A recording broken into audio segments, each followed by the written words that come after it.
Bokaro steel plant में हुए हादसे में ठेका मजदूर की मौत का मामला गहराया। बोकारो स्टील प्लांट के जीएम ऑपरेशन श्याम सुंदर तथा सेफ्टी ऑफिसर धनंजय कुमार निलंबित।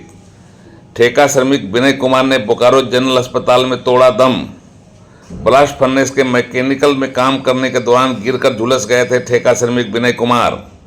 बोकारो जनरल अस्पताल के आईसीयू 1 यूनिट में जीवन और मौत से लड़ रहे थे संघर्ष। जीवन और मौत के बीच संघर्ष के बाद विनय कुमार जिंदगी की जंग हार गए। बोकारो इस्पात प्रबंधन ने दिया उनकी पत्नी को नौकरी का ऑफर। औद्योगिक अशांति और बवाल खड़ा होने के पहले ही बोकारो स्टील की पेशकश। सेफ्टी की लापरवाही पर प्रबंधन की गंभीरता और बड़ी कार्रवाई ने लापरवाह लोगों को सचेत किया। विनय कुमार की मौत के मामले में 2 बड़ी अधिकारियों पर गिरी गाज, इससे मचा हड़कंप।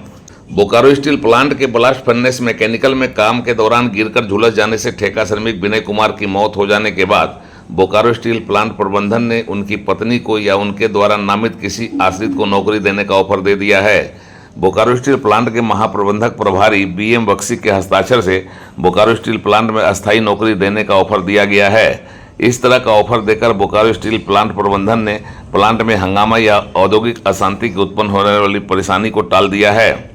बोकारो स्टील प्लांट के ब्लास्ट फर्नेस मैकेनिकल में अनस्किल्ड वर्कर के तौर पर कार्यरत विनय कुमार एक निजी ठेका कंपनी मेसर्स अतुल कंस्ट्रक्शन से जुड़े हुए थे।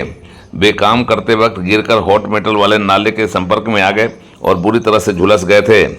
उन्हें आनंद फानंद में बोकारो जनरल अस्पताल पहुंचाया गया, जहां इंसेंटिव 1 यूनिट में जीवन मौत के बीच कई घंटे गुजारने के बाद विनय कुमार जिंदगी की जंग हार गए। इस घटना के बाद प्लांट के अंदर काम करने की शैली और सेफ्टी सुरक्षा का भी सवाल उठाया गया है, लेकिन प्रबंधन ने नियमानुसार नौकरी और अन्य सुविधाओं का ऑफर देकर औद्योगिक शांति को बिगड़ने और हंगामा की नौबत आने की स्थिति को टाल दिया है। इधर प्लांट प्रबंधन और झारखंड सरकार के कारखाना निदेशक इस मामले की जांच में जुट गए हैं। इस बीच प्रबंधन ने इस मामले को गंभीरता से लिया है और जो जानकारी सामने आई है उसमें इस घटना के लिए प्रथम दृष्टया जिम्मेवार पाकर बोकारो कारखाने के 2 महाप्रबंधक स्तर के अधिकारियों को निलंबित कर दिया गया है। जिन 2 जनरल मैनेजर रैंक के अधिकारियों को निलंबित किए जाने की सूचना मिली है, उनमें जीएम ऑपरेशन श्याम सुंदर तथा सेफ्टी ऑफिसर धनंजय कुमार शामिल हैं। बोकारो स्टील प्लांट के डायरेक्टर इंचार्ज वीरेंद्र कुमार तिवारी का कल ही कार्यकाल पूरा हो गया और उनकी सेवानिवृत्ति हो गई। उनकी जगह पर नए डायरेक्टर इंचार्ज पीरी रंजन बनाए गए हैं, लेकिन कागजी कार्रवाई और औपचारिकता पूरी नहीं होने के कारण अभी उन्हें डायरेक्टर इंचार्ज के तौर पर काम करने और पदस्थापित होने में समय लगेगा।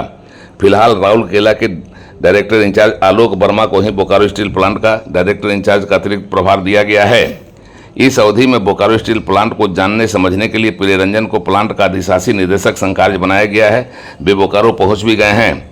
बोकारो स्टील प्लांट के डायरेक्टर इंचार्ज के तौर पर शनिवार को अंतिम कार्य दिवस के साथ ही डायरेक्टर इंचार्ज वीरेंद्र कुमार तिवारी का अवकाश ग्रहण हो गया है। इसी दौरान सुरक्षा सेफ्टी को लेकर बोकारो मैनेजमेंट का यह बड़ा फैसला सामने आया और 2 बड़े अधिकारियों पर इस दुर्घटना की गाज गिर गई है।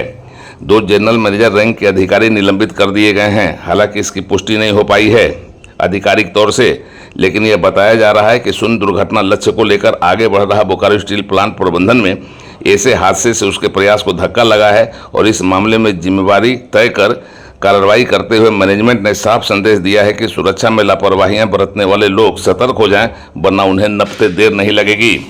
बोकारो से उड़ान लाइव की एक्सक्लूसिव रिपोर्ट।